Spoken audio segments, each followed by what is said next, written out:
selon certains encore bien vivants. Ce n'est pas une blague, ils y croient dur comme fer. Leurs preuves, vous allez le voir, sont souvent déroutantes. Le King of Pop est-il toujours parmi nous? À vous de juger. Ils ont dû lui mettre un cercueil avec des trous pour respirer. Breaking news. 25 juin 2009, 17h20. Un site américain appelé TMZ annonce une nouvelle qui va vite faire l'effet d'une bombe à travers le monde. Michael Jackson est mort. Celui qu'on appelait le King of Pop aurait succombé à une crise cardiaque à son domicile, âgé à peine de 50 ans. Pour ses fans, cette bouleversante disparition est inconcevable. Comment MJ, qui semblait pourtant en pleine forme lors de ses dernières apparitions, a-t-il pu disparaître aussi soudainement? Surgit alors une question, et si Michael Jackson était encore en vie? Aujourd'hui sur Internet, l'hypothèse d'une véritable conspiration fait de plus en plus d'adeptes. Coup de projecteur sur tous les éléments de cette troublante théorie. Pourquoi Jackson aurait-il mis en scène sa propre mort? Artiste pionnier et innovateur, Michael Jackson a de tout temps nourri l'incroyable projet de réaliser un film révolutionnaire à échelle planétaire. À ce stade de votre carrière, qu'est-ce que vous n'avez pas encore fait que vous aimeriez achever? Il y a beaucoup de surprises. Un film. J'adore les films. Quoi d'autre? Ça ne sera pas un simple film, il s'agira d'innover, d'améliorer ce média et l'emmener jusqu'à un autre niveau. Pour les adeptes de cette théorie, Michael Jackson ne serait pas mort, mais tout simplement passé de l'autre côté du rideau, devenant l'unique metteur en scène de son propre décès, une mise en scène que certains auraient décelée dès l'annonce de la mort du King of Pop. Que s'est-il réellement passé le 25 juin 2009 ? Le jour de la mort de Michael Jackson, le centre d'urgence 911 reçoit un appel dont l'enregistrement est relayé par tous les médias. Une bande-son supposée provenir des archives du 911 est enregistrée et pourtant la voix de l'appelant est bien plus distincte que celle de l'urgentiste. Vous avez appelé les urgences, quelle est votre demande? Nous avons besoin d'une ambulance le plus vite possible. Très bien monsieur, quelle est votre adresse? C'est le 100 Cowell Drive, Los Angeles, Californie, 90077. Plus troublant encore, cet appel a été officiellement localisé comme ne provenant pas de la villa où a été retrouvé le corps de la star, mais du 9641 Sunset Boulevard, un hôtel situé à 3 minutes de chez Michael Jackson. Autre élément suspect, le cardiologue présent sur place, le docteur Conrad Murray, affirme avoir fait un massage cardiaque à Michael Jackson directement sur son lit. Or, ce type d'intervention se pratique sur une surface dure. Alors comment expliquer une telle erreur et aussi qu'un cardiologue d'une telle renommée n'ait eu aucun défibrillateur sur lui? Il est inconscient, il ne respire pas? Exactement, il ne respire pas, monsieur. Ok, il n'est pas conscient non plus? Oui, il est inconscient. Ok, est-il sur le sol? Où est-il exactement? Il est sur le lit, monsieur, il est sur le lit. Ok, mettons-le sur le sol, on le met par terre, je vais vous aider à pratiquer un massage cardiaque. Nous avons un médecin personnel ici avec nous. Ah, il est avec vous? Oui, mais il ne répond pas à ces massages cardiaques. Ah, écoutez, on arrive. Et ce n'est pas tout. Pour certains, le comportement même de l'ambulancier semble suspect. Non seulement la sirène d'urgence n'a jamais été enclenchée, mais c'est surtout la trajectoire du chauffeur qui suscite le doute. Comme l'indique ce plan, l'ambulancier aurait pu facilement emprunter une sortie directe plus rapide. Or, comme le montre cette vidéo, il manœuvre inutilement en marche arrière. Alors pourquoi tenait-il autant à repasser par l'entrée? Peut-être parce que c'est là qu'étaient placés 2 caméramans et un paparazzi prêts à relayer l'événement. De cette sortie en urgence, un seul cliché du corps de Jackson apparaîtra dans les médias. Celui-ci pris par un certain Ben Evenstad.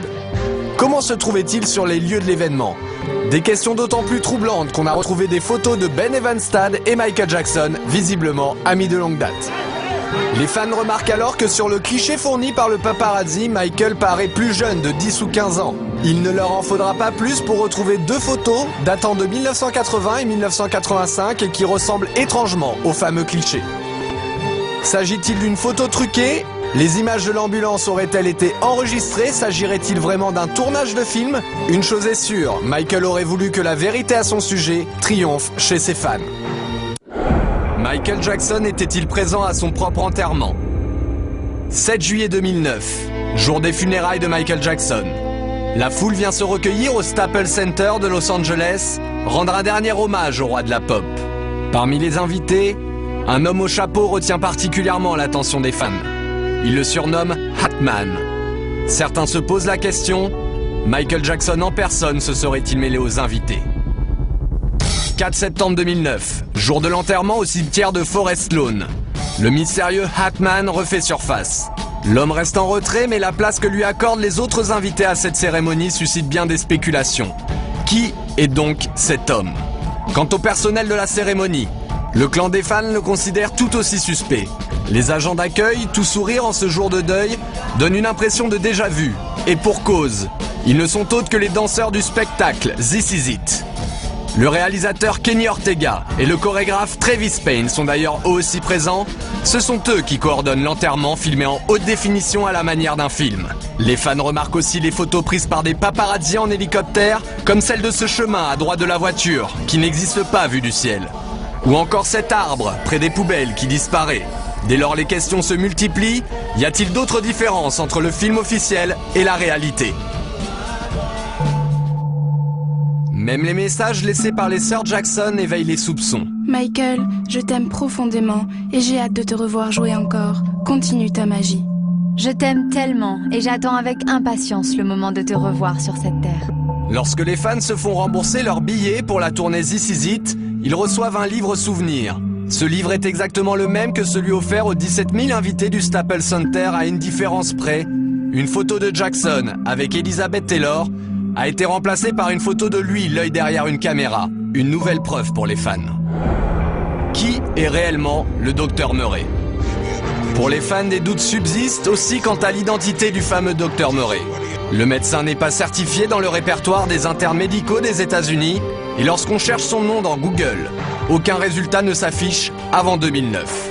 Certains vont même jusqu'à trouver un anagramme dans son nom complet, Conrad Robert Murray Don Murder by Contract.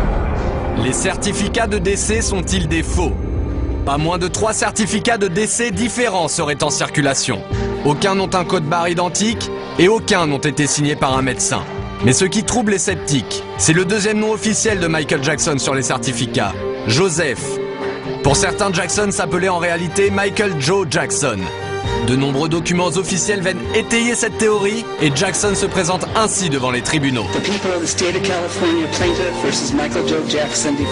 Alors comment est-il possible qu'une erreur aussi importante se soit glissée sur chacun de ces actes officiels? Devant le nombre d'erreurs, la réponse reste entière. Mais un autre détail éveille les soupçons des fans les plus passionnés. Lors de l'enterrement, ils remarquent que les 2 seules photos placées autour du cercueil sont issues de la pochette du disque Liberian Girl. Comme dans le clip de cette chanson, Michael Jackson est-il en train de faire croire à sa disparition alors qu'il est derrière la caméra? À la mort de Michael Jackson, en juillet 2009, le monde entier suit une à une les images du décès de la star. Une médiatisation à outrance qui va faire naître une étrange théorie. Michael n'est pas mort, les fans sont catégoriques. La disparition de leur idole a été montée de toutes pièces, comme le démontreraient certaines phrases de son entourage. Y a-t-il des lapsus révélateurs? Nous étions là, juste là, avec Michael, il y a à peine une semaine. Et pourtant, Michael Jackson était mort 2 semaines avant cette cérémonie. À la sortie de This Is It, Kenny Ortega continua ses étranges lapsus. Quand vous étiez en train de choisir, quelles images utiliser? Quelle était votre méthode? Tous les matins, j'emmenais Michael avec moi dans la salle de montage. Et on essayait de penser à ce que voudraient voir les fans dans ce film. Pourtant, les images de This Is It n'ont jamais eu vocation à être montées pour le cinéma. Alors comment Michael Jackson aurait-il pu rassister à ce montage? Et enfin, ces étranges témoignages de Frank DiLeo, le producteur de Michael Jackson, au présent, comme si Michael n'était jamais mort.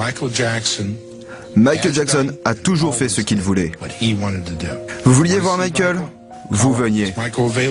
Michael est-il disponible? Vous veniez. Même chose aujourd'hui. Vous voulez voir Michael? Vous venez. Pour les fans, ces lapsus ne sont pas le fruit de l'émotion, mais les preuves d'une mise en scène précipitée et mal préparée. Les adeptes de la conspiration sont catégoriques, Jackson et ses complices sont en train de manipuler les images de la mort du King. Une passion pour l'illusion que la pop star aurait toujours su pratiquer. Michael manipule-t-il les images? En 1985, des clichés incroyables de Michael Jackson endormi dans un caisson à oxygène défrayent la chronique. Et pourtant, la chambre hyperbare serait une folle rumeur que la star elle-même se serait amusée à inventer. Lorsque l'affiche du projet Believe est diffusée au public, les fans de Michael y trouvent d'autres raisons de douter. Michael continue-t-il de leur envoyer des messages? C'est ce que leur évoque l'inspiration du spectacle Believe, proche des contes favoris de Michael Jackson, comme Le Magicien d'Oz, l'incroyable histoire d'un magicien manipulateur dans lequel Michael Jackson a joué aux côtés de Diana Ross. Et enfin des coïncidences troublantes entre de célèbres affiches du King of Pop et celles de cet étrange spectacle de magie. La vérité se cache-t-elle derrière Believe? Les fans veulent y croire et y voir une fois encore un signe de Michael Jackson. Julie Boisvert est l'une d'entre eux. Qui est Julie Boisvert? Après le décès de son idole, Julie Boisvert se lance dans un voyage sous forme de pèlerinage sur les lieux symboliques de la vie de Michael. C'est comme si je perdais un membre de ma famille.